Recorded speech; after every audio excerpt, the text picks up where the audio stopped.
Good afternoon दोस्तों, कैसे हैं आप सभी लोग। मैं रितेश कुमार सिंह आप लोग का बहुत बहुत स्वागत करता हूं एग्जामपुर ऑफिशियल एप्लीकेशन क्लासेस में। और हम लोग कंटिन्यू करेंगे अपनी क्लासेस को, जहां पे कल की क्लासेस को हम लोगों ने लास्ट टाइम छोड़ा था, यानी कि इतिहास के स्रोत। ठीक है, यानी कि इतिहास के स्रोत से हम लोग कंटिन्यू करेंगे और वहां से हम लोग आगे बढ़ेंगे। तो चलिए दोस्तों, आप सभी लोग हमारे साथ फटाफट जुड़ जाइए। और यहाँ पे बहुत सारे स्टूडेंट हमारे साथ जुड़ चुके हैं, जैसे कि आशीष कुमार है, पूनम है, कुंदन कुमार है, कमेंट थोड़ा बड़ा, शिवम ठाकुर है। और ये सभी जो स्टूडेंट हैं सभी लोग हमारे साथ ऑलरेडी जुड़ चुके हैं। तो आप सभी लोग बस हमारे साथ फटाफट जुड़ जाइए। और आज की जो क्लास होगी, आज की क्लास में hello, how are you sir. I am fine, बिल्कुल मैं फाइन हूं। और आप सभी को सबसे पहले गणतंत्र दिवस की बधाई हो, बहुत बहुत बधाई हो। गणतंत्र दिवस का 74th रिपब्लिक डे आज है। और आप सभी लोगों को पता है कि रिपब्लिक डे क्या होता है, गणतंत्र दिवस क्या होता है। तो एक बार आप सभी लोग को इसी बारे में थोड़ा बता देंगे, गणतंत्र दिवस का मतलब क्या होता है, गणतंत्र का मतलब क्या होता है, what is the meaning of Republic. ये हमें बता दीजिए कि गणतंत्र का मतलब क्या होता है। ठीक है, बस इसी का मतलब आप सभी लोग हमें बता दें कि आखिर गणतंत्र का मतलब होता क्या है। ठीक है, यस।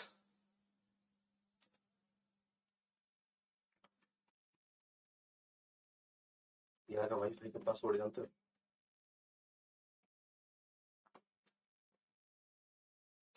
मोबाइल में कनेक्ट कर दो, सेकंड फ्लोर वाला, फर्स्ट फ्लोर वाला, ग्राउंड फ्लोर वाला, सब नोएडा वाला। How are you sir. I am बिल्कुल fine, happy Republic Day. I am also saying Republic Day, happy Republic Day to you. लेकिन बस एक बार हमें ये तो बताइए कि रिपब्लिक डे का मतलब क्या होता है। नमस्कार खाली कर रहे हैं, मैं आप लोगों के कमेंट को देख रहा हूं बड़े ध्यान से। मैं आप लोगों के कमेंट का इंतजार कर रहा हूं कि आखिर रिपब्लिक डे का मतलब क्या होता है। शासन,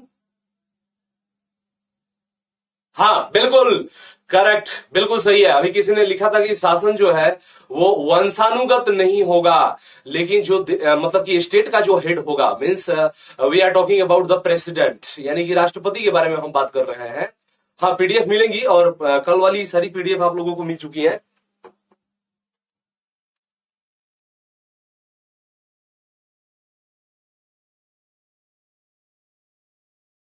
हाँ, शासन वंशानुगत नहीं होगा, यानी कि हेड ऑफ द स्टेट जो होगा ना, यानी कि जो राज्य का होगा, जो हेड होगा, जैसे कि हम राष्ट्रपति की बात करेंगे तो राष्ट्रपति चुन करके जाएगा, ना कि वंशानुगत होगा, राजतंत्र नहीं होगा। जैसे अगर हम ब्रिटेन की बात करेंगे तो ब्रिटेन क्या है बेटा, तो ब्रिटेन जो है वो राजतंत्रात्मक लोकतंत्र है।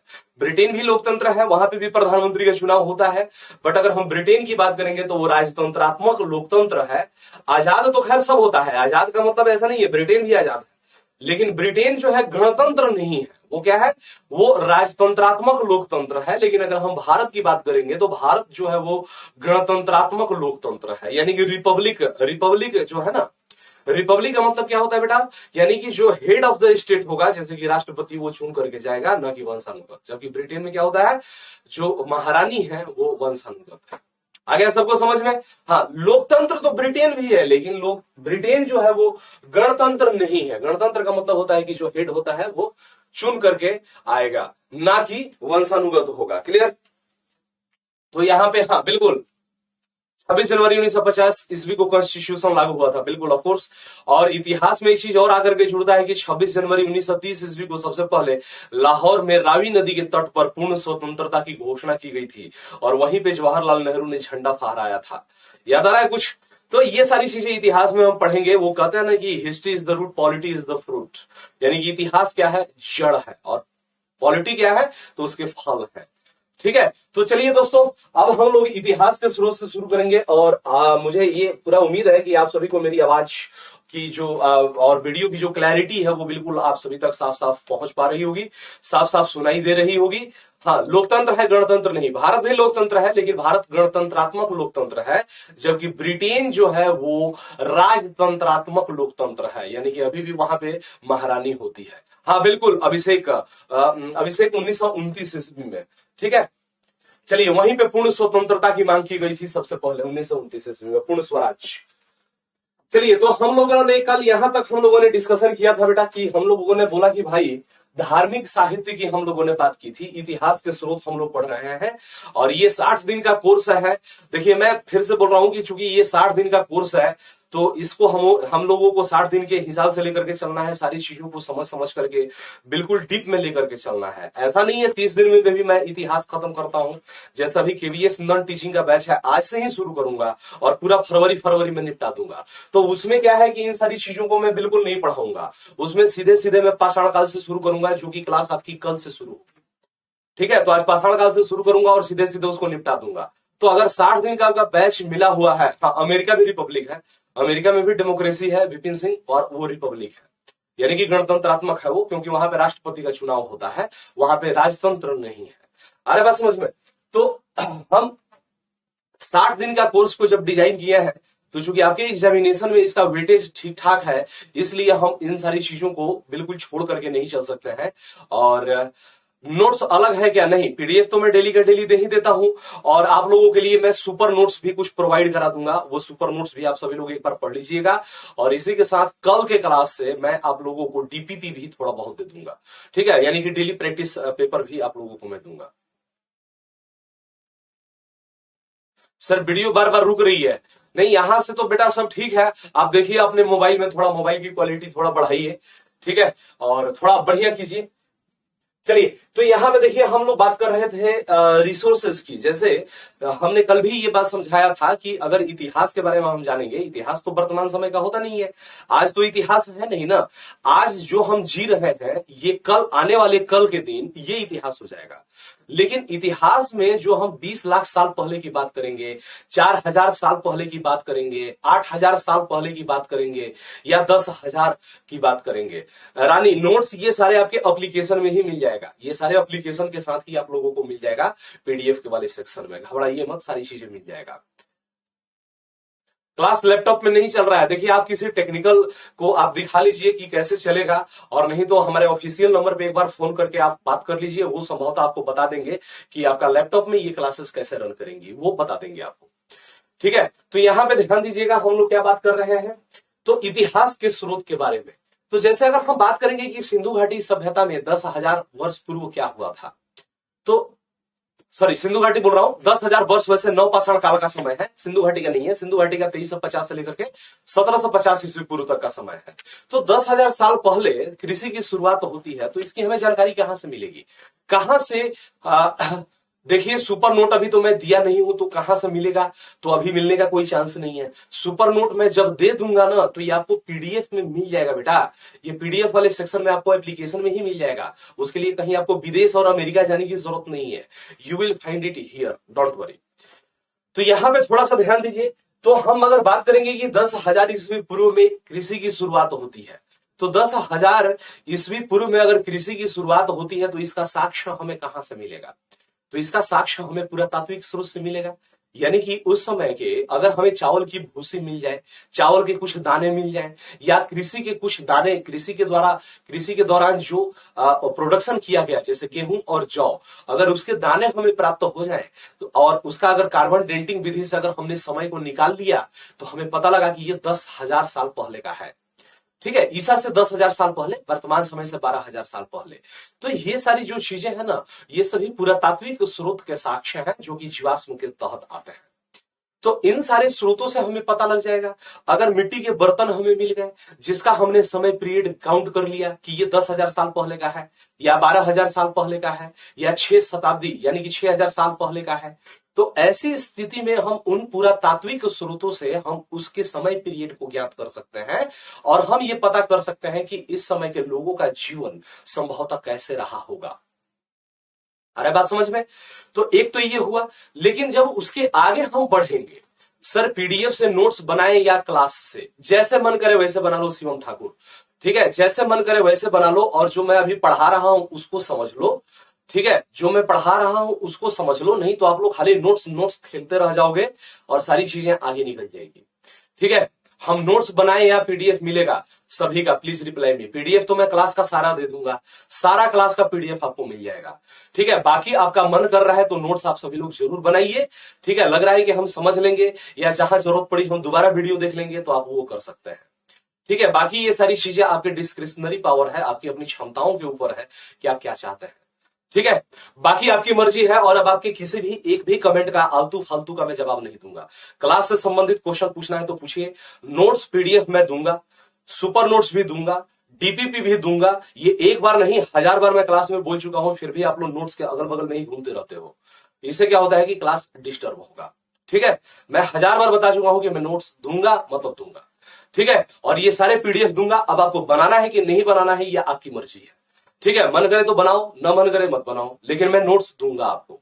ठीक है, सुपर नोट्स भी मिलेगा और ये डीपीपी भी मिलेगा, ये सारी चीजें मिलेगा। लेकिन पहले ही तो नहीं दे दूंगा ना मैं, पहले क्लास चलने दो उसके बाद दूंगा, मैं धीरे धीरे करके दूंगा।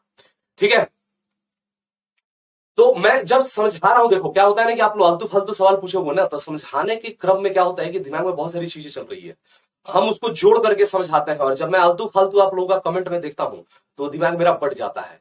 जो एक दिमाग में क्रम चल रहा है कि हमें कैसे बच्चों को समझा देना है, किस तरीके से बेहतर तरीके से अपनी बातों को आप लोगों तक पहुंचा देना है, तो वो जो है हमारे दिमाग से अचानक से निकल जाता है। हम मशीन तो है नहीं, कंप्यूटर तो है नहीं कि 5वें नंबर लाइन पे थे और फिर बात कुछ और कर ली और फिर 6ठे नंबर से शुरू कर दिए, ऐसा तो है नहीं। तो वो दिमाग में चलते रहता है और जब मैं आप लोगों की बातों की तरफ जाता हूं तो वो दिमाग थोड़ा सा डिस्टर्ब होता है, बढ़ता है। तो इस चीज को ध्यान रखिए। बाकी अल्टीमेटली लॉस आपका ही है, मुझे तो एग्जाम में बैठना नहीं है। फिर बोल रहे हैं कि सुपर नोट्स नहीं हुआ है। भाई सुपर नोट्स अभी मैंने दिया ही नहीं है तो कहां से मिलेगा? अभी दूंगा तब मिलेगा ना मेरे भाई अभिषेक रंजन। तो मैं दूंगा सुपर नोट्स तब मिलेगा ना, पहले ही कहां से उड़ करके आ जाएगा क्या सुपर नोट्स? उड़ करके नहीं आएगा, मैं दूंगा। ठीक है, मैं दूंगा, मैं वही बात बता रहा हूं कि मैं दूंगा। हाँ बिल्कुल आएगा प्रवीण यादव, एमटीएस में मैं कोई फालतू चीज नहीं पढ़ा रहा हूं।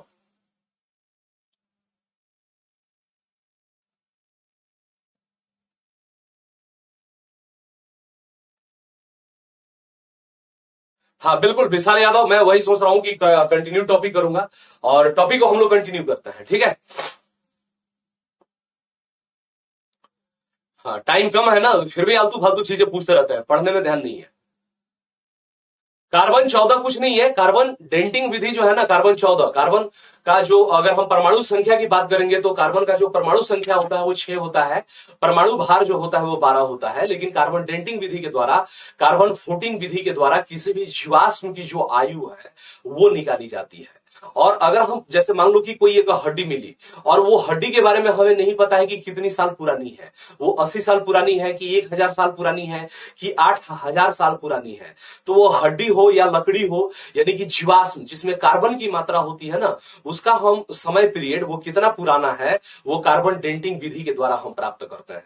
लेकिन जब हम बात करेंगे कि जो जीवाश्म वस्तुएं नहीं है, जो गैर जीवाश्म वस्तुएं हैं, जैसे अगर हम पृथ्वी की आयु अगर ज्ञात करेंगे तो यूरेनियम डेंटिंग विधि से हमें पृथ्वी की आयु को ज्ञात करना पड़ता है। तो जब हड़प्पा काल का समय की अगर हम बात करेंगे तो हड़प्पा काल के जो जीवाश्म है उनका अगर हम समय पीरियड ज्ञात करेंगे, या हड़प्पा काल का जो समय पीरियड की अगर हम बात करते हैं तो कार्बन डेंटिंग विधि से वो प्राप्त किया गया है कि उसका समय 2350 ईस्वी से लेकर के 1750 ईस्वी के पूर्व के बीच का है। तो वही चीज हम बता रहे थे कि भाई अगर हमें इतिहास में उन समय के बारे में जानकारी प्राप्त करना है जबकि लोगों को लिखने का और पढ़ने का ज्ञान नहीं था, तो वैसे समय के इतिहास को जानने का हमारे पास क्या क्या स्रोत हो सकता है? तो हमारे पास पूरा तात्विक स्रोत हो सकता है, जैसे अभिलेख है, शिलालेख है, सिक्के हैं, मूर्तियां हैं। जैसे अगर हड़प्पा की हम बात करेंगे तो हड़प्पा के लोगों को लिखने का तो ज्ञान था। ठीक है, तो अगर हम बात करेंगे तो हड़प्पा के लोगों को लिखने का तो ज्ञान था, लेकिन हड़प्पा के बारे में अगर हम बात करेंगे तो जानकारी का स्रोत हमारे पास सिर्फ और सिर्फ पूरा तात्विक स्रोत है। क्या है? सिर्फ और सिर्फ हमारे पास पूरा तात्विक स्रोत है। जैसे हड़प्पा की अगर हम बात करेंगे तो हड़प्पा के लोगों ने जिन सारी चीजों को सीखा, जो जिन सारी चीजों को वो लोग लिखते थे, तो ऐसी स्थिति में उनके जो लेखन शैली थी उसको अभी तक नहीं पढ़ा गया है। यानी कि हड़प्पा की जो लिपि थी वो भाव चित्रात्मक लिपि थी और उसको अभी तक नहीं पढ़ा गया है। तो अगर हम ये बात कहेंगे कि हड़प्पा के लोगों को नृत्य का ज्ञान था, तो हम कैसे कहेंगे? हमारे पास क्या प्रूफ होंगे कि हड़प्पा के लोगों को नृत्य का ज्ञान था? तो इसके लिए हमारे पास यही प्रूफ हो सकता है ना कि हड़प्पा से जो हमें नर्तकी की मूर्ति मिली है, उस नर्तकी की मूर्ति के आधार पर हम ये कह सकते हैं कि हड़प्पा के लोगों को लिखने का ज्ञान था। हड़प्पा के लोगों को अनाज का ज्ञान था, तो अनाज के कुछ साक्ष्य हमें मिले होंगे तभी तो हम कहेंगे।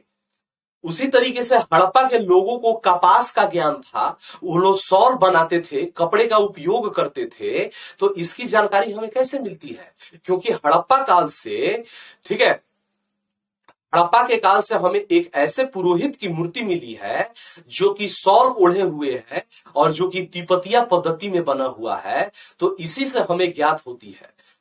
राज डिटेल चैप्टर स्टार्ट। सर राज आप हमें मत समझाओ कि हमें क्या करना है, आपको पढ़ना है चुपचाप पढ़िए, नहीं पढ़ना है आप चुपचाप बाहर चले जाइए, कोई दिक्कत नहीं है। चुपचाप बंद कर दीजिए, बाहर चले जाइए, आपको जो उचित लगेगा टॉपिक वो पढ़िएगा, लेकिन हमें आप समझाने की प्लीज ये कोशिश न करें कि हमें क्या पढ़ाना है, कहां से पढ़ाना है और क्यों पढ़ाना है। ठीक है, आ रहा बात समझ में? अब दोबारा कभी कमेंट नहीं आना चाहिए मेरे पास, जिसका कमेंट आया उसको मैं पहले सबसे पहले ब्लॉक कराऊंगा, इस बात को ध्यान रखिएगा। दोबारा आलतू फालतू का कमेंट नहीं आना चाहिए। तुम्हें क्या पता है कि कहां से सिलेबस शुरू होता है? तुम्हें पता है राज? मुझे तो नहीं लग रहा है कि तुम्हें पता है कि कहां से सिलेबस होता है। हिस्ट्री का, इतिहास का हिस्ट्री भी तुम्हें नहीं पता होगा। तो यहां से जहां से मैं पढ़ा रहा हूं यहां से चुपचाप पढ़ो।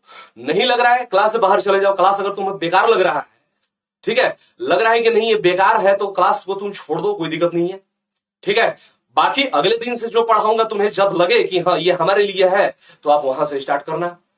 ठीक है, वहां से स्टार्ट करना, जहां आपको लगे कि मुझे पढ़ना चाहिए वहां से पढ़ना। ठीक है, और जहां आपको लगे कि नहीं पढ़ना चाहिए, ये बेकार है मेरे लिए, तो छोड़ दो, बाहर चले जाओ, लेकिन आप हमें ज्ञान मत दो कि हमें क्या पढ़ाना है। ठीक है, जब मैं पढ़ाना शुरू करता हूं आलतू फालतू, सर डिटेल सिलेबस स्टार्ट करो, क्या क्या पता तुम्हें क्या है कि क्या क्या चीजें हैं सिलेबस में, कहां कहां से क्वेश्चंस आते हैं?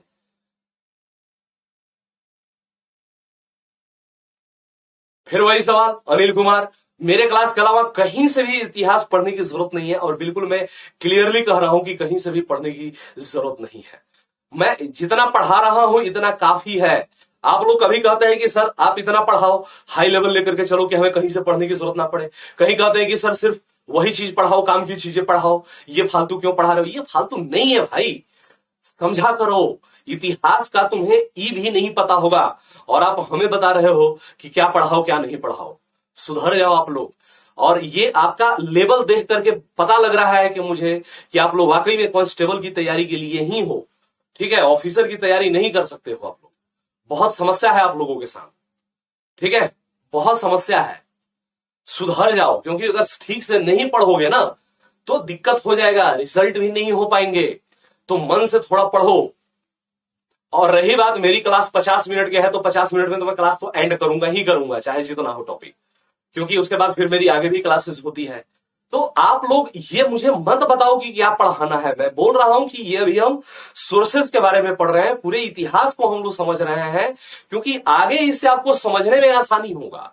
जब हम वहां पे कहेंगे कि इस शिलालेख में अशोक के बारे में ये लिखा हुआ है या इस साहित्य में ये लिखा हुआ है, तो फिर आप लोगों के दिमाग से ऊपर चला जाएगा। तो पहले सोर्सेस को हमें पढ़ना पड़ेगा, बिना सोर्सेस पढ़े नहीं होगा। ठीक है, और अगर लग रहा है कि ये बेकार है, तो जिसको जिसको लग रहा है बेकार है, प्लीज कमेंट मत कीजिए। आप लोग तुरंत एप्लीकेशन से बाहर चले जाइए। कल से जब मैं पाषाण काल से शुरू करूंगा, तो वहां से आप सभी लोग, जिसको लग रहा है कि पाषाण काल से मेरे लिए इंपॉर्टेंट है, तो वो पाषाण काल से जुड़ेगा। जिसको लगेगा कि हमें सिंधु घाटी से पढ़ना चाहिए, वो सिंधु घाटी से पढ़ेगा। जिसको लगेगा कि हमें वैदिक से पढ़ना चाहिए, वो वैदिक से पढ़ेगा। जिसको लगेगा कि नहीं एंसेंट पूरा बेकार है, वो एंसेंट पूरा छोड़ करके मेडिवल से पढ़ेगा। जिसको लगेगा कि नहीं पूरा मेडिवल भी बेकार है, खाली हमें आधुनिक भारत पढ़ना है, तो सिर्फ आधुनिक भारत पढ़ेगा। लेकिन हम किसी एक स्टूडेंट की वजह से हम सारी क्लासेस को हम रद्द नहीं कर सकते हैं, टॉपिक को नहीं छोड़ सकते हैं, पॉइंट को नहीं छोड़ सकते हैं। हम उन सारी चीजों को लेकर चलेंगे ही चलेंगे। ठीक है, तो इस बात को ध्यान रखिए। और आप लोग देख लो कि 20 मिनट आप लोगों ने ऑलरेडी बर्बाद कर लिया अपना, मेरा कुछ नहीं किया। ठीक है, 20 मिनट आप लोगों ने अपना खुद का बर्बाद किया है। अगर 20 मिनट में मैं समझाया होता, बताया होता, तो अब तक बहुत आगे हम लोग चले गए होते। इस पेज से हम लोग बहुत आगे चले गए होते। ठीक है, तो चलिए आगे बढ़ते हैं। तो हम वही सारी चीजों को देख रहे हैं कि जिस समय के लोगों को लिखने का ज्ञान नहीं था, उस समय के इतिहास को जानने का हमारे पास पूरा तात्विक स्रोत है, जिसमें कि शिलालेख है, सिक्के हैं, कपड़े हैं, वस्तुएं हैं, मृत भांड है। तो इन सारी चीजें हैं जिससे कि हमें उन समय के बारे में जानकारी प्राप्त होती है। लेकिन जब लोगों को लिखने का ज्ञान हो गया, जब से साहित्य की पुस्तकों की रचना की जाने लगी, तब से अगर हम ध्यान से देखेंगे तो हमारे पास साहित्यिक स्रोत भी हैं जिससे कि हमें इतिहास के बारे में जानकारी प्राप्त होती है। अब अगर हम प्राचीन काल की बात करेंगे तो प्राचीन काल में ब्राह्मण साहित्य है। तो ब्राह्मण साहित्य में हमने बहुत सारी चीजें आप लोगों को बताया था कि ब्राह्मण साहित्य में क्या क्या है बेटा। तो अगर हम ब्राह्मण साहित्य की बात करेंगे तो ब्राह्मण साहित्य में जैसे कि आप सभी को वेद है, वेद के बारे में पता है। जैसे कि ऋग्वेद में हमें सोम के बारे में बताया गया है, देवता सोम के बारे में। ऋग्वेद में हमें गायत्री मंत्र के बारे में पता लगता है। ऋग्वेद में उस समय में स्त्रियों की क्या स्थिति थी इसके बारे में हमें जानकारी प्राप्त होती है। यानी कि उस समय की स्थिति जो है, ठीक है, उस समय की जो स्थिति है महिलाओं की कैसी थी। तो महिलाओं को शिक्षा का अधिकार था, महिलाएं पढ़ा लिखा करती थी, उनको उपनयन धारण करने का अधिकार था, वो सभा समिति और विदत में भाग लेती थी। तो ये सारी जानकारी हमें वेद से मिलता है। वेद जो है आपके वेद 4 हैं। कौन कौन से है भाई? तो ऋग्वेद है, यजुर्वेद है, सामवेद है और अथर्ववेद है। ऋग्वेद है, यजुर्वेद है, ठीक है, यजुर्वेद है, सामवेद है और फिर कौन सा है बेटा? तो सामवेद के साथ साथ फिर अथर्ववेद है, ठीक है, अथर्ववेद है। यानी कि ये 4 वेद है। और इन चारों वेदों के अलावा अगर हम वेद की बात करेंगे तो फिर हमारे पास उपनिषद है, उपनिषद है। उपनिषद के बाद फिर हमारे पास धर्म सूत्र है, धर्म सूत्र है, वेदांग है, वेदांग है, पुराण है, पुराण है। यानी कि पुराण की अगर हम बात करेंगे तो मत्स्य पुराण से भी हमें बहुत सारे प्राचीन भारतीय वंश के बारे में जानकारी मिलती है, ठीक है। ब्राह्मण ग्रंथ है, जैसे कि मत्स्य पुराण की बात करेंगे तो मत्स्य पुराण से हमें सातवाहन काल के बारे में हमें जानकारी प्राप्त होती है। तो ये सारे जो इतिहास के स्रोत हैं, जैसे कि वैदिक काल में क्या क्या हुआ, वैदिक काल के लोग कैसे रहते थे, वो क्या खाते थे, उनका जीवन स्तर कैसा था, उनकी आर्थिक ढांचा किस चीज के ऊपर डिपेंड थी। तो इन सभी इतिहास को जानने का हमारे पास क्या स्रोत है? तो इन सभी इतिहास को जानने का हमारे पास वैदिक स्रोत है जिसको हम ब्राह्मण ग्रंथ के नाम से जानते हैं। फिर अगर हम बात करेंगे आगे तो हमारे पास बौद्ध साहित्य है। बौद्ध साहित्य में तो सबसे पहले हमें त्रिपिटक दिखाई देता है जिसको हम पाली ग्रंथ कहते हैं। त्रिपिटक में क्या क्या है बेटा? तो सुत्त पिटक है, सुत्त पिटक है, अभिधम्म पिटक है। और कुछ नहीं पूछेगा ना तो सीधे यही पूछ देगा कि त्रिपिटक किस धर्म से संबंधित है। तो कम से कम यहां ध्यान से पढ़े रहोगे तो आपको आगे काम तो आएगा, ठीक है। अनिल कुमार जानगिड़ जंगिड़, तुम्हारा भी लैंग्वेज में पढ़ चुका हूं पहले, ऐसा नहीं है, ठीक है। तो सुत्त पिटक, अभिधम्म पिटक है, अभिधम्म पिटक है, अभिधम्म पिटक है और विनय पिटक है। यानी कि ये जो 3 पिटक है, ये 3 पिटक जो है ये बौद्ध धर्म से संबंधित है। यानी कि ये सभी बौद्ध धर्म के ग्रंथ हैं, ठीक है। और सुनील मीना, दोबारा अगर ये मैसेज आ गया ना कि सर नोट कहां से बनाए, ये जो पढ़ा रहा हूं यहां से नोट्स बनाओ, दोबारा ये मैसेज नहीं आना चाहिए, नहीं तो मैं अभी अपने एडिटर को बुला रहा हूं और तुम्हें सबसे पहले ब्लॉक कराऊंगा। सुनील मीना, ये 20 बार मैं जवाब दे चुका हूं, 20 बार जवाब दे चुका हूं कि नोट्स कहां से बनाना है। जो मैं पढ़ा रहा हूं यहां से बनाओ, ठीक है।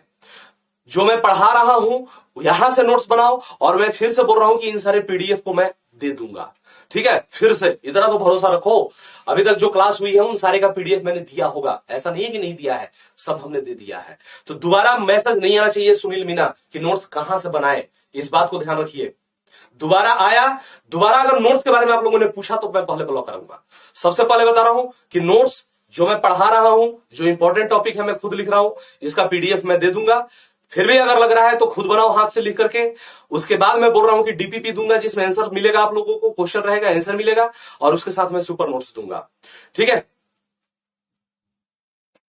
तो सुत्त पिटक, अभिधम्म पिटक है और विनय पिटक है। इसके अलावा एक और है हमारे पास बौद्ध ग्रंथ में जातक कथा है। अब आपसे ये सीधे सीधे पूछ देता है कि जातक कथा क्या है? तो बौद्ध धर्म या महात्मा बुद्ध के जो पूर्व जन्म की जो कहानी है उसको हम क्या कहते हैं? महात्मा बुद्ध की जो पूर्व कहानियां हैं, जिसमें महात्मा बुद्ध की पूर्व कहानियों का संकलन किया गया है, उसको हम क्या कहते हैं? हाँ बिल्कुल नेहा, सारा चीज मैं क्लियर लिख रहा हूं, सारा चीज क्लियर लिख रहा हूं। अभी सुन लो, सुन लो, वो मैं लिख रहा हूं और इसके साथ मैं पीडीएफ भी दे दूंगा, ठीक है। अब बड़ा कितना लिखूं? अब इससे बड़ा लिखूंगा तो यहाँ पे जगह नहीं है। अब इससे बड़ा लिखूंगा तो यहां पे जगह ही नहीं है कि मैं इससे बड़ा लिखूं। ठीक है, तो यहां पर देखिए जातक कथा है, यानी कि त्रिपिटक, यानी कि जातक कथा है। फिर दीपवंश और महावंश है। क्या है? दीपवंश है, दीपवंश और महावंश है, दीपवंश और महावंश है। ये सारे क्या है? ये सारे बौद्ध ग्रंथ हैं। यानी कि इन सभी बौद्ध ग्रंथों से हमें इतिहास के बारे में जानकारी प्राप्त होती है। हाँ, कोई बात नहीं, नहीं समझ में आ रहा है, पीडीएफ मिलेगा, वहां से देख करके पढ़ लेना।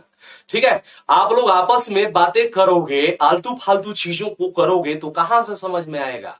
नहीं आएगा। और मैं फिर से बोल रहा हूं कि जिसको नहीं आ रहा है समझ में, बाहर चले जाओ, बाहर चले जाओ। नहीं आ रहा है समझ में, बाहर चले जाओ।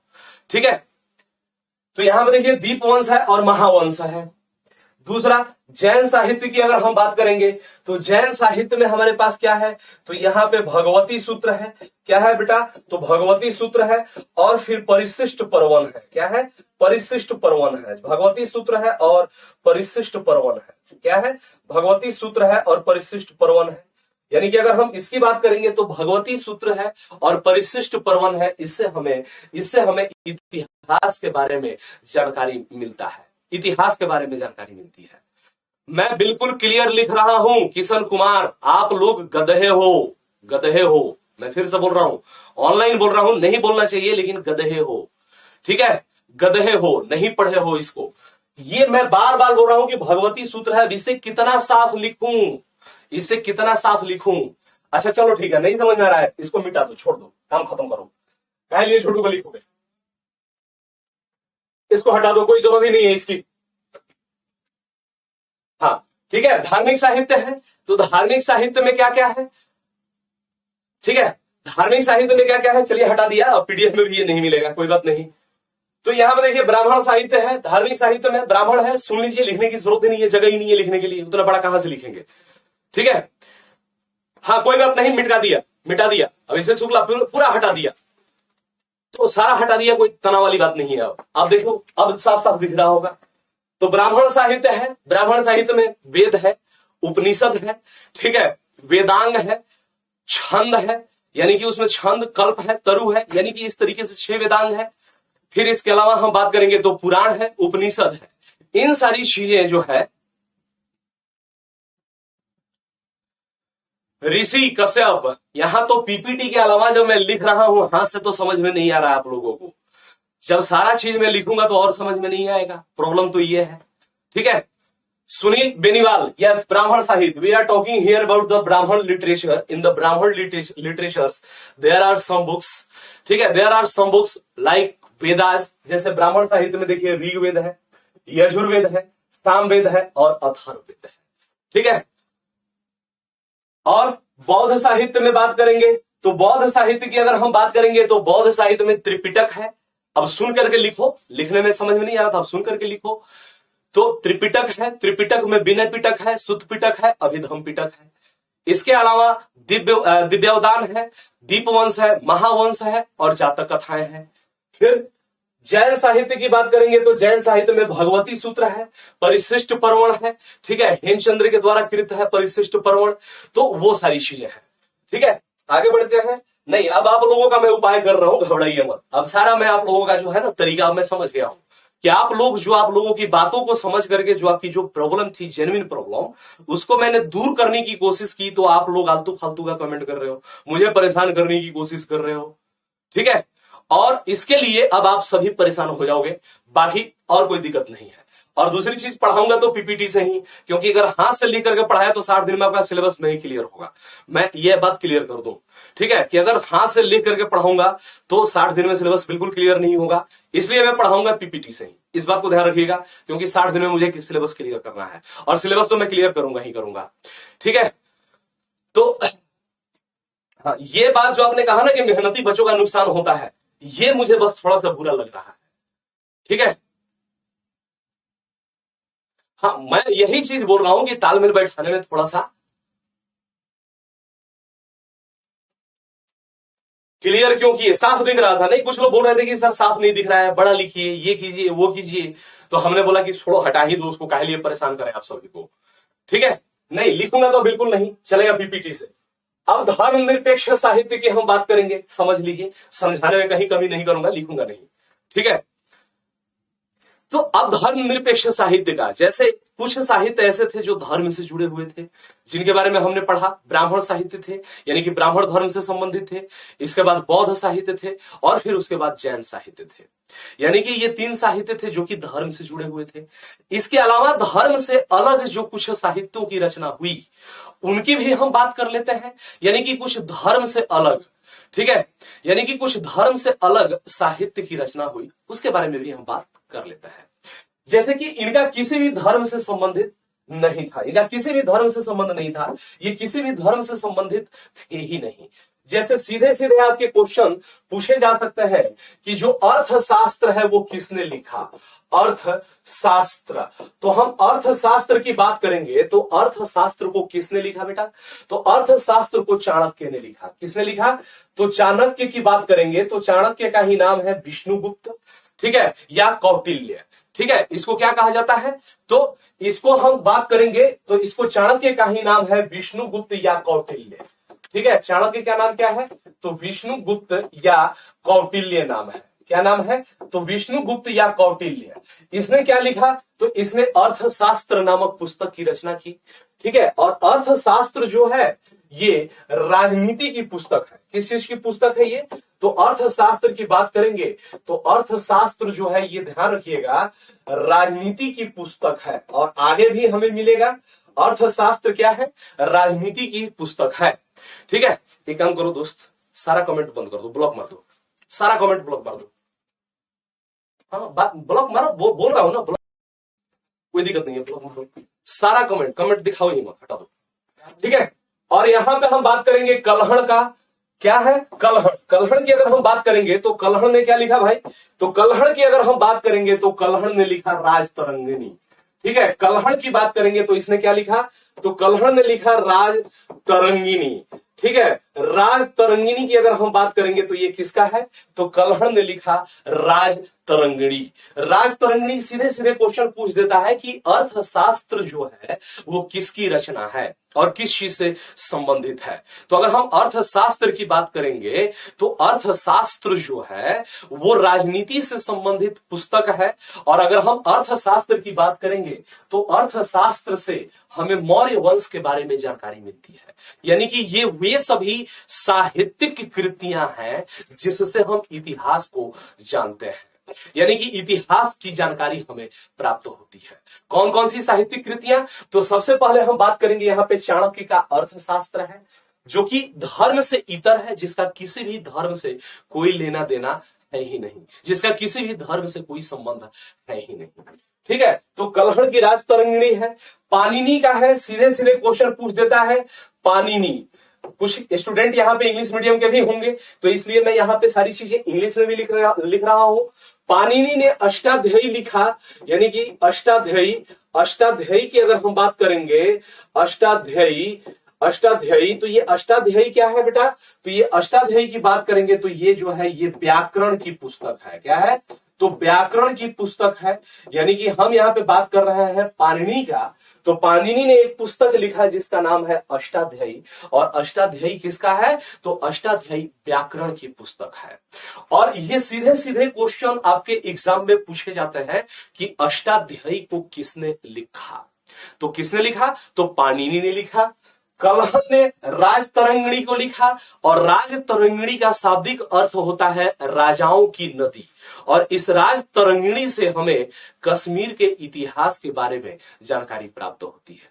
क्या होती है? तो कश्मीर के बारे में इतिहास की जानकारी प्राप्त होती है।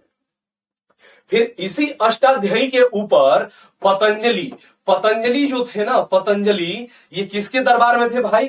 तो पतंजलि जो थे, ये पतंजलि किसके दरबार में थे? तो ये पुष्यमित्र शुंग के दरबार में थे, और इसी अष्टाध्यायी के ऊपर महाभाष्य की रचना पतंजलि ने किया था। क्या किया था? महाभाष्य की अगर हम बात करेंगे तो महाभाष्य की रचना किसने किया था? तो पतंजलि ने किया था। शूद्रक की बात करेंगे तो ये शूद्रक का एक नाटक है जिसका नाम है मृक्षकटिकम। ठीक है, मृक्षकटिकम। ठीक है, मृक्षकटिकम है, और ये नाटक है मृक्षकटिकम जो है ये शूद्रक का है। और ये एक बार नहीं, कई बार आपके एग्जामिनेशंस में अभी तक ये क्वेश्चंस पूछे जा चुके हैं कि मृक्ष कटिकम जो है वो किसकी रचना है। तो मृक्ष कटिकम जो है ये शूद्रक की रचना है।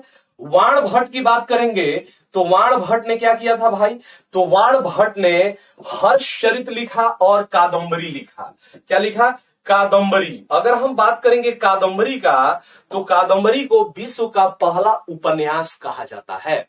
कादंबरी को क्या कहा जाता है, तो विश्व का पहला उपन्यास कहा जाता है। यानी कि हर्षचरित, इससे हमें वाण भट्ट की जो रचना है, इससे हमें हर्षवर्धन या हर्ष के जीवन के बारे में हमें जानकारी प्राप्त होती है।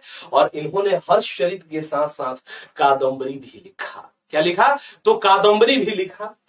और फिर अगर हम बात करेंगे कालिदास का, तो कालिदास ने क्या लिखा, कालिदास की बात करेंगे तो कालिदास ने अभिज्ञान शकुंतलम नाटक लिखा, जिसमें कि दुष्यंत और शकुंतला का प्रेम कहानी है। नाम तो आप लोगों ने सुना ही होगा। क्या हो गया भाई, तो दुष्यंत और शकुंतला, शकुंतला का प्रेम कहानी है। फिर मालविकाग्निमित्रम है, जिसमें कि अग्निमित्र और मालविका की प्रेम कहानी है। फिर रघुवंशम है, ठीक है, रघुवंशम के साथ साथ मेघदूतम है। तो ये सारी जो रचनाएं हैं, ये सभी की सभी रचनाएं किसकी है, तो ये सभी की सभी रचनाएं कालिदास की है। किसकी है, तो ये सभी की सभी रचनाएं जो है ये कालिदास की है। तो ये सीधे सीधे क्वेश्चंस एग्जाम में आ जाता है कि अभिज्ञान शाकुंतलम किसने लिखा। तो अभिज्ञान शाकुंतलम की बात करेंगे तो ये कालिदास ने लिखा। मालविकाग्निमित्रम भी कालिदास ने लिखा। रघुवंशम भी कालिदास ने लिखा। मेघदूतम भी कालिदास ने लिखा। इसके अलावा विक्रमो वर्षीय जो है, विक्रमो वर्षीय, ये भी कालिदास का ही है। ठीक है, विक्रमो वर्षीय जो है ये भी कालिदास ने ही लिखा।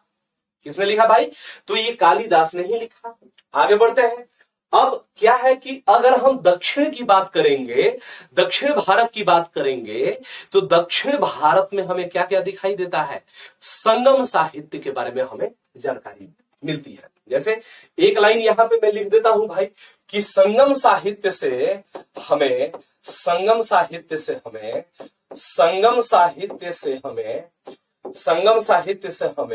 चोल, चेर और पांड्य, चेर और पांड्य राजवंश की जानकारी प्राप्त होती है। चोल, चेर और पांड्य राजवंश की जानकारी प्राप्त होती है। क्या होती है भाई, तो चोल, चेर और पांड्य राजवंश की जानकारी प्राप्त होती है। क्या होती है, चोल, चेर और पांड्य राजवंश की जानकारी प्राप्त होती है। ठीक है, यानी कि we find out the information about the Chola, Chera and Pandya dynasty from the Sangam literature. यानी कि संगम साहित्य से आपसे ये क्वेश्चंस पूछा जा सकता है कि संगम साहित्य से हम किस राजवंश के बारे में जानकारी प्राप्त करते हैं, या आपसे ये पूछा जा सकता है कि संगम साहित्य से हमें किस राजवंश के बारे में जानकारी प्राप्त नहीं होती है। तो नहीं होती है तो इन तीन के अलावा जो भी ऑप्शन दे देगा, चाहे वो कदम्ब हो या मौर्य हो या गुप्त हो, उनकी जानकारी हमें नहीं मिलती है। सीधे सीधे क्वेश्चन आता है कि संगम साहित्य से हमें किस राजवंश के बारे में जानकारी प्राप्त होती है। तो कौन कौन सा राजवंश है, तो ये चोल है, चेर है और पांड्य है। यही तीन राजवंश है जिसके बारे में हमें संगम साहित्य से जानकारी प्राप्त होती है। यहां पे ध्यान से देखिए, यहां पे बोल रहे हैं तोलकपियम की अगर बात करेंगे तो इसका संकलन द्वितीय संगम साहित्य के दौरान किया गया। यानी कि द्वितीय संगम साहित्य के दौरान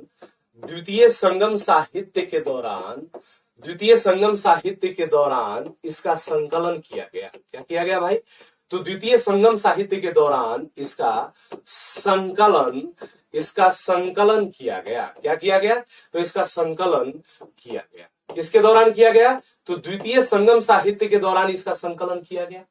और अगर हम बात करेंगे किसकी, तो तोलकपियम का, तो ये तोलकपियम जो है तोलकपियर ऋषि के द्वारा लिखा गया था। और ये क्या है, तो ये तमिल व्याकरण की पुस्तक है। क्या है, तमिल व्याकरण की पुस्तक है। क्या है ये, तो तमिल व्याकरण की पुस्तक है। यानी कि हम इसकी बात करेंगे तो ये किसका है, तो ये तमिल व्याकरण की पुस्तक है। और तोल्काप्पियम जो है इसका संकलन द्वितीय संगम साहित्य के दौरान किया गया था। ये भी सीधे सीधे क्वेश्चन पूछा जा सकता है कि तमिल का व्याकरण कौन सा है। तो ये जो तोल्काप्पियम है, जो कि तोल्काप्पियर ऋषि के द्वारा द्वितीय संगम साहित्य के दौरान संकलित किया गया था, ये तमिल व्याकरण की पुस्तक है। ठीक है, किस चीज की पुस्तक है? तमिल व्याकरण की।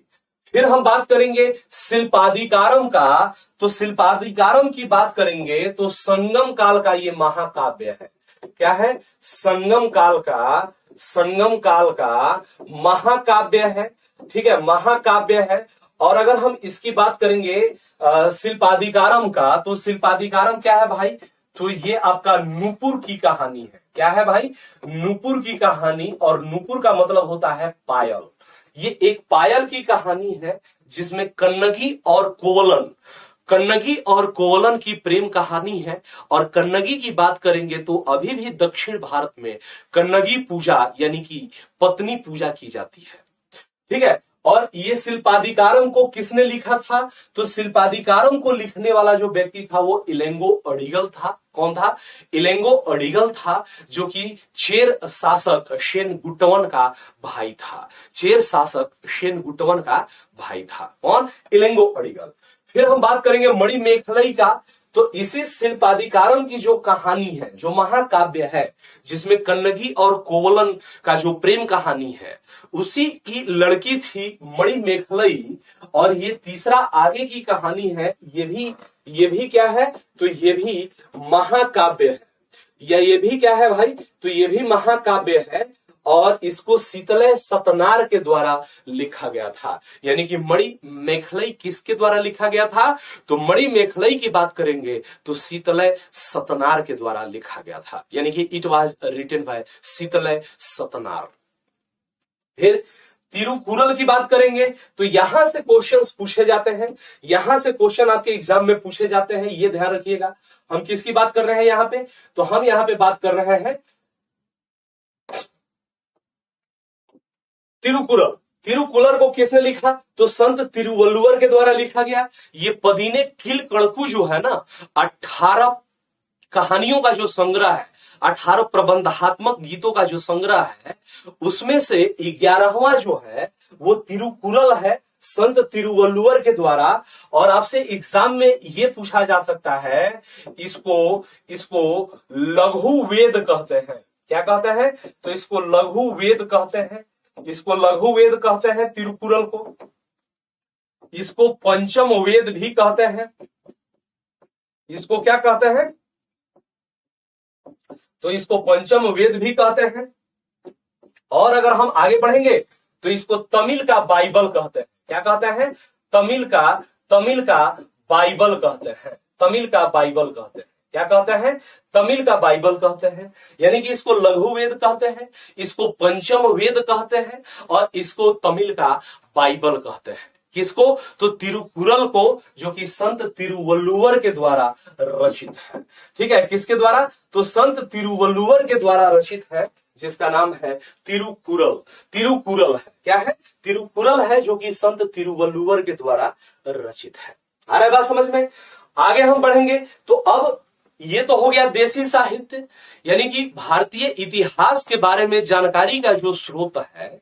ठीक है, उसमें देसी भी है और विदेशी भी है। देसी में हमने 2 कैटेगराइजेशन करके देख लिया। देसी में एक तो था हमारा धार्मिक साहित्य, जो कि धर्म से संबंधित था, और एक था गैर धार्मिक साहित्य, और एक और था जिसको हम बोलते हैं संगम साहित्य, यानी कि संगम लिटरेचर के नाम से हम जिसको जानते हैं। आ रहा है बात समझ में? लेकिन कुछ ऐसे विदेशी यात्री भी आए जिन्होंने भारत में रहा, उन्होंने भारत में निवास किया, और भारत के बारे में उन लोगों ने बहुत सारी चीजों को लिखा, यानी कि फॉरेन लिटरेचर। ठीक है, या एक डिटेल्स ऑफ फॉरेन ट्रेवलर्स, यानी कि जो विदेशी यात्री आए।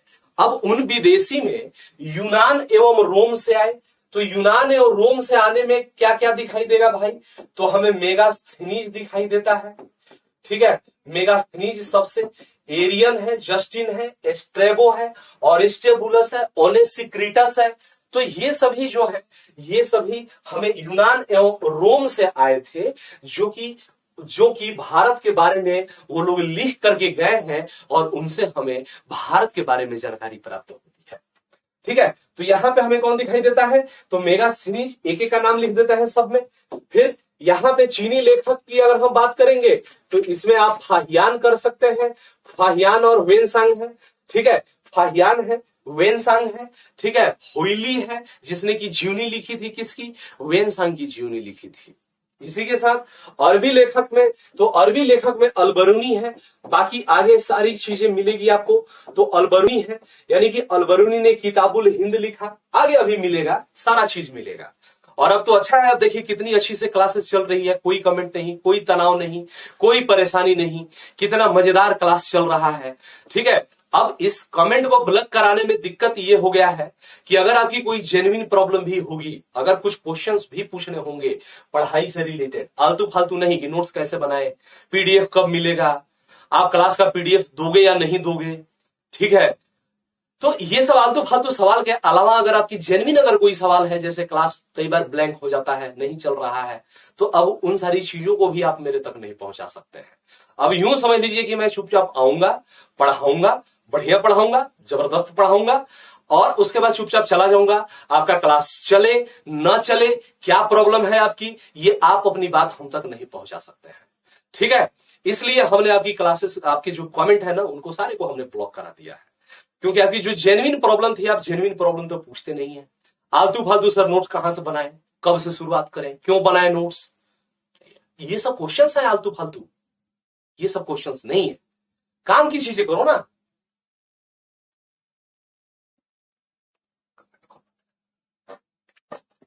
ठीक है, तो यूनान और रोम के लेखक हैं, चीनी लेखक हैं और अरबी लेखक हैं। ठीक है, तो ये सारे जो है, और इनसे संबंधित बहुत सारी चीजें हैं और इनके बारे में हम लोग यहां पे देखेंगे। जैसे कि यूनान एवं रोम के लेखक, तो यूनान एवं रोम के जो लेखक हैं वो भारत में आए और उन्होंने यहां पे भारत में संबंधित यहां के इतिहास के बारे में लिखा, बहुत सारी चीजें उन्होंने लिखा जिससे कि हमें भारत के इतिहास के बारे में जानकारी प्राप्त होती है। ठीक है, जैसे हेरोडोटस है, कौन है भाई, हेरोडोटस है। तो आपके एग्जाम में ये क्वेश्चन पूछा जा सकता है कि हेरोडोटस कौन था, या इतिहास का जनक किसको कहा जाता है। तो इतिहास यानी कि फादर ऑफ हिस्ट्री की अगर हम बात करेंगे, तो फादर ऑफ हिस्ट्री जो थे वो कौन थे, तो हेरोडोटस थे। यानी कि हेरोडोटस को ही क्या कहा जाता है, तो इतिहास का जनक कहा जाता है। और ये सभी क्वेश्चंस जो है ना, ये आपके एग्जाम्स में बार बार रिपीट होते हैं कि इतिहास का जनक किसको कहा जाता है। तो इतिहास का जो जनक कहा जाता है वो हेरोडोटस को कहा जाता है। और ये कहां के थे, तो ये यूनान के थे, यूनान और रोम के लेखक में शामिल है हेरोडोटस। यानी कि he is known as the, ठीक है, he is known as the father of history. ठीक है, उनको क्या कहा जाता है, इतिहास का जनक कहा जाता है। ठीक है, आगे अगर हम बात करेंगे, ओनेसिक्रेटस है, और हेरोडोटस की बात करेंगे तो इन्होंने एक पुस्तक लिखी जिसका नाम है हिस्टोरिका, जिनको इतिहास का जनक भी कहा जाता है। फिर ओनेसिक्रेटस है, ओनेसिक्रेटस जो है ना, ये सिकंदर के साथ भारत में आया था और इसने सिकंदर की जीवनी लिखी थी। क्या लिखी थी, तो इसने सिकंदर की जीवनी लिखी थी। ठीक है, तो सिकंदर की जीवनी लिखी थी ओनेसिक्रेटस। फिर हिकेटियस है, हिकेटियस, सीधे सीधे क्वेश्चन आ जाता है कि भूगोल को किसने लिखा, तो हिकेटियस जो है उसने भूगोल लिखा। ऑरिस्टोबुलस की बात करेंगे तो हिस्ट्री ऑफ द वार लिखा। ठीक है, ऑरिस्टोबुलस जो है इसने क्या लिखा, तो हिस्ट्री ऑफ द वार लिखा, जिससे हमें प्राचीन भारत के बारे में, प्राचीन विश्व के बारे में इतिहास की जानकारी प्राप्त होती है। फिर यहां पे बात करेंगे प्लिनी, तो प्लिनी ने जो लिखा उसका नाम है नेचुरल हिस्टोरिका। यानी कि ये भी क्वेश्चन पूछ सकता है कि नेचुरल हिस्टोरिका है, ये किसने लिखा, तो नेचुरल हिस्टोरिका की बात करेंगे तो ये प्लिनी ने लिखा। ठीक है, ये प्लिनी के द्वारा लिखा गया है। फिर यहाँ पे टॉलमी जो है उसने ज्योग्राफी लिखा, मेगास्थनीज ने लिखा, उसका नाम है इंडिका। और इस इंडिका से हमें मौर्य वंश के बारे में जानकारी प्राप्त होती है। और ध्यान रखिएगा कि जो मेगास्थनीज का जो इंडिका है, ठीक है, तो मेगास्थनीज का जो इंडिका है वो मूल रूप से उपलब्ध तो नहीं है, ठीक है, लेकिन उसके आधार पे जो यूरोपीय लेखकों ने, जैसे कि जस्टिन है, एरियन है, स्ट्रेबो है, प्लूटार्क है, उन लोगों ने जो भारत के बारे में इतिहास लिखा, मौर्य काल के बारे में जो जानकारी दी, उससे हमें भारत के इतिहास को जानने में सहूलियत होता है। इसी तरीके से जब हम बात करेंगे चीनी एवं तिब्बती लेखक, यानी कि चाइनीज, कौन है बेटा? तो चाइनीज एंड तिब्बत, तिब्बत के लेखक हैं, यानी कि तिब्बती लेखक है। इसमें कौन कौन है? तो सुमाचीन है। सुमाचीन जो था वो प्रथम चीनी लेखक था, ठीक है, प्रथम चीनी लेखक था। क्या है? सुमाचीन की बात करेंगे तो ये प्रथम चीनी लेखक है। इसी के साथ आगे बढ़ेंगे, फाहियान की बात करेंगे तो फाहियान ने एक पुस्तक लिखी जिसका नाम है फोक्योकी। फोक्योकी, इससे भी हमें भारत के इतिहास के बारे में जानकारी प्राप्त होती है। और अगर फाहियान की अगर हम बात करेंगे तो फाहियान चंद्रगुप्त द्वितीय के समय में, गुप्त वंश का शासक है, चंद्रगुप्त द्वितीय के समय भारत आया था। चंद्रगुप्त द्वितीय के समय भारत आया था। किसके समय में भारत आया था? तो चंद्रगुप्त द्वितीय के समय में भारत आया था, ठीक है। वेनसांग की बात करेंगे तो सीयू की, वेनसांग ने सीयू की पुस्तक की रचना की और हुइली ने वेनसांग की जीवनी लिखी।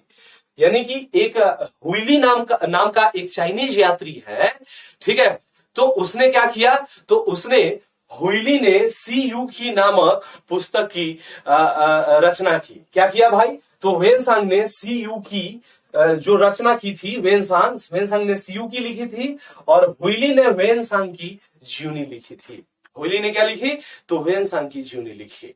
आगे इत्सिंग की बात करेंगे तो ये 671 ईस्वी में भारत आया था। इत्सिंग की हम बात करेंगे। फिर लामा तारानाथ की बात करेंगे तो ये क्या थे भाई? तो ये तिब्बती यात्री थे और बौद्ध धर्म का इतिहास इन्होंने लिखा, ठीक है। यानी कि बौद्ध धर्म का इतिहास लिखने वाले कौन थे? तो लामा तारानाथ। कौन थे? तो लामा तारानाथ की बात करेंगे तो लामा तारानाथ बौद्ध धर्म का इतिहास इन्होंने लिखा। फिर एक और है धर्मस्वामी। धर्मस्वामी ने 13वीं सदी का विवरण दिया है और धर्मस्वामी भी तिब्बती लेखक थे।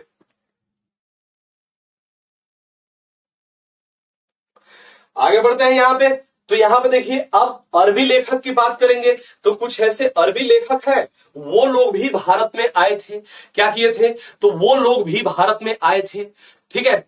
यानी कि अल बेरूनी की हम बात करेंगे तो अल बेरूनी जो कि अरबी लेखक है, अल बेरूनी की अगर हम बात करेंगे तो ये भी भारत में आया था। किसके साथ? तो महमूद गजनवी के साथ आया था।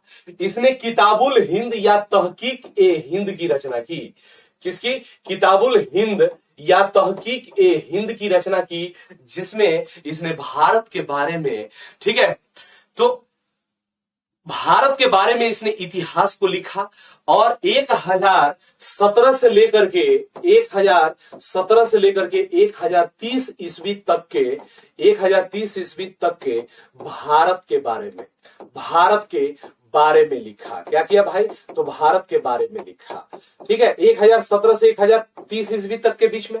फिर अल बिलादुरी होता है। अल बिलादुरी का जो है उसने एक अल बलदान पुस्तक लिखी, उससे भी हमें भारत के बारे में जानकारी प्राप्त होती है। और एक फाइनली इब्न बतूता जो है, ये मोरक्को का यात्री था। कहां का यात्री था? तो मोरक्को का यात्री था। और इसकी अगर हम बात करेंगे तो इसने रेहला नामक पुस्तक की रचना की और रेहला जो था इब्न बतूता का यात्रा वृत्तांत था। इब्न बतूता का यात्रा वृत्तांत था, ठीक है, यात्रा वृत्तांत था। रेहला क्या था? रेहला था। तो बोल रहा है कि अन्य विदेशी यात्रियों में सुलेमान, मिनहाजुद्दीन, अल मसूदी, फरिश्ता और मार्को पोलो, ये सभी कुछ ऐसे विदेशी यात्री थे जो यहां पे आए थे, ठीक है दोस्त। अब जरा कमेंट खोलना एक बार देखें, ठीक है। हाँ चलिए, तो दोस्तों अब आप सभी लोग कमेंट करके बताइए। देखिए तो इधर कितना 20-25 मिनट शांति से क्लास चला है। हाँ श्री, हाँ सर, कमेंट दिख रहा था बट इग्नोर कर रहे थे, ऐसा कुछ है क्या? नहीं श्री, ऐसा कुछ नहीं है, अभी अभी कमेंट खुला है, ठीक है। आप लोगों का कमेंट ही हमने हटवा दिया था।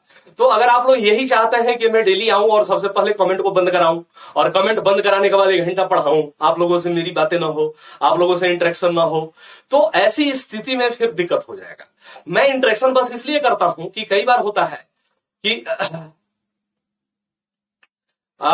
अभिषेक शुक्ला @ अफसाना, पहले देखो ये सब आलतू फालतू की बकवास अभी भी बंद नहीं हुई ना तुम लोगों की, ठीक है। हाँ तो चलिए, बहुत बहुत खुश रहिए बेटा, 26 जनवरी के परिणाम बहुत बहुत खुश रहिए। तो आप सभी लोग थोड़ा सुधर जाओ, पढ़ने आए हो बच्चों की तरह ठीक से पढ़ लो, फालतू में आलतू फालतू कमेंट मत करो। हाँ, पढ़ाई से संबंधित जो भी चीजें हैं वो हमसे पूछो ना यार, हम तो बताएंगे, सवाल हमसे पूछो, बवाल काहे लिए करते हो यार, ठीक है, सवाल पूछो।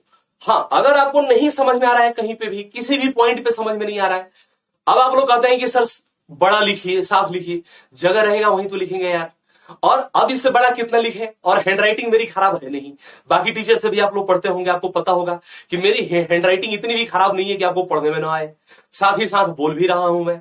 तो मैं उम्मीद करता हूं कि कल से आप सब लोग ये सवाल नहीं पूछेंगे कि सर नोट्स कैसे बनाएं, कहां से बनाएं, पीडीएफ मिलेगा कि नहीं मिलेगा।